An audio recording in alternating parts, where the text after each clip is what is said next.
আসসালামু আলাইকুম এভরিওয়ান। আজ মঙ্গলবার। এই সপ্তাহের একটা দিন আমার টিউশনের ছুটি থাকে। তো প্রত্যেক দিন আমাকে শত চেষ্টা করেও আমাকে 6টার মধ্যে ঘুম থেকে উঠতেই হবে, কারণ ছেলেদের সবার 6:30 থেকে পড়া।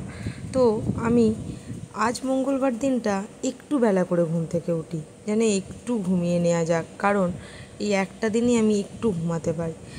কিন্তু যেহেতু আমার শাশুড়ি মা ঘরেতে না থাকায় আমাদের কাজের দিদি চলে আসবে, যার জন্য আমাকে অ্যাজ ইউজুয়াল আজকেও 6:30তেই ঘুম থেকে উঠতে হয়েছে।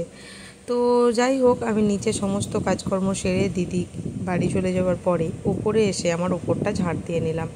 আজ আরামবাগ যাব একটু ব্যাংকের কাজে। তো সেই ক্ষেত্রে আমি এখানে প্রায় 1টা নাগাদ আমরা বেরোচ্ছি। সকালে আমার কিছু কালকের পান্তা ভাত ছিল, সেটাই আমরা খেয়ে নিয়ে 1টা নাগাদ আমরা বেরিয়ে পড়লাম আরামবাগের উদ্দেশ্যে। আর আজকে ওখানেই খাওয়া দাওয়া করব, ওই জন্য রান্নাবান্নার কোনো ঝামেলা বাড়িতে আর রাখি না, শুধু আনাসের মতো কিছু রান্নাবান্না করে নিয়েছিলাম।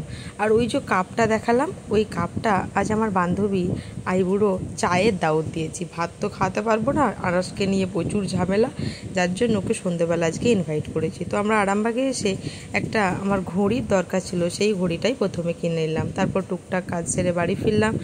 তারপরে এই যে এখানে দেখো ওদের সাথে আড্ডা। আজকের মতো এইটুখানি। সবাই ভালো থেকো। কেমন লাগলো ভিডিওটা অবশ্যই জানিও, আর একটা লাইক অবশ্যই দিও।